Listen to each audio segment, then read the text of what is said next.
Selamat pagi anak-anak, hari ini kita akan membahas tentang latihan soal-soal PPKN kelas 10 untuk persiapan ulangan nanti ya. Kita akan bahas soalnya satu per satu. Kita lihat soal yang pertama dulu. Soal yang pertama, sesuatu yang tidak membahayakan, bersifat pasif tapi harus diwaspadai untuk menjaga kestabilan disebut juga dengan tantangan. Jawabannya adalah tantangan. Kita lihat soal berikutnya.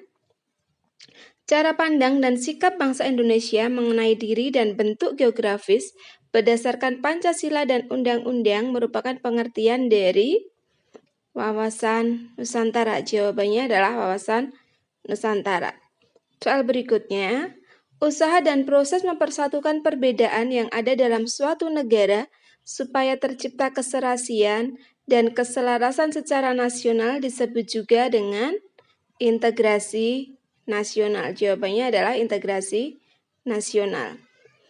Asas haluan kebijaksanaan yang digunakan untuk mencapai tujuan atau kekuasaan disebut juga dengan politik. Pengertian dari politik ya, hal tersebut di atas. Soal berikutnya, prinsip yang dijadikan suatu dasar pengetahuan dasar atau cita-cita disebut juga dengan ideologi. Jawabannya adalah ideologi. Kemudian kita lihat soal berikutnya. Keutuhan Nusantara pandang yang selalu utuh menyeluruh dalam lingkup Nusantara demi kepentingan nasional disebut juga dengan hakikat wawasan Nusantara. Soal berikutnya, posisi dan lokasi geografis negara, keadaan dan kekayaan alam, keadaan dan kemampuan penduduk merupakan pengertian dari Trigatra. Kemudian soal berikutnya, konsepsi wawasan Nusantara merupakan suatu konsep di mana cara pandang dan pengaturan mencakup segenap kehidupan bangsa yang dinamakan dengan Astagatra. Soal berikutnya, pelimpahan wewenang dari pemerintah pusat kepada daerah otonom sebagai wakil pemerintah daerah dalam rangka kesatuan disebut juga dengan dekonsentrasi.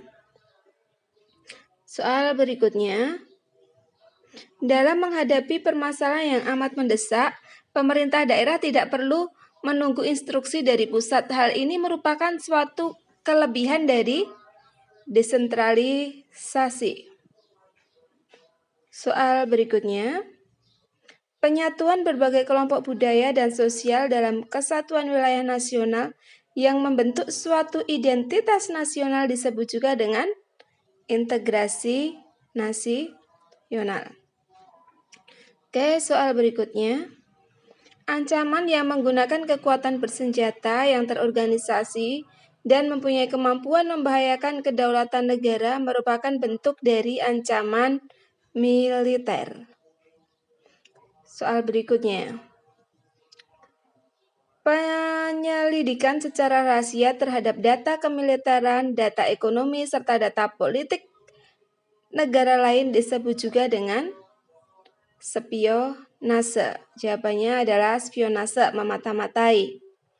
Soal berikutnya, aksi kekerasan berbau sara, perusakan lingkungan, sabotase merupakan contoh ancaman dalam negeri. Kemudian kita lihat lagi soal berikutnya.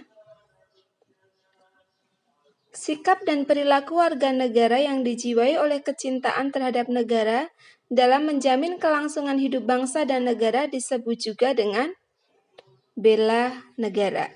Ya, anak-anak, demikian soal latihan, silakan dipelajari.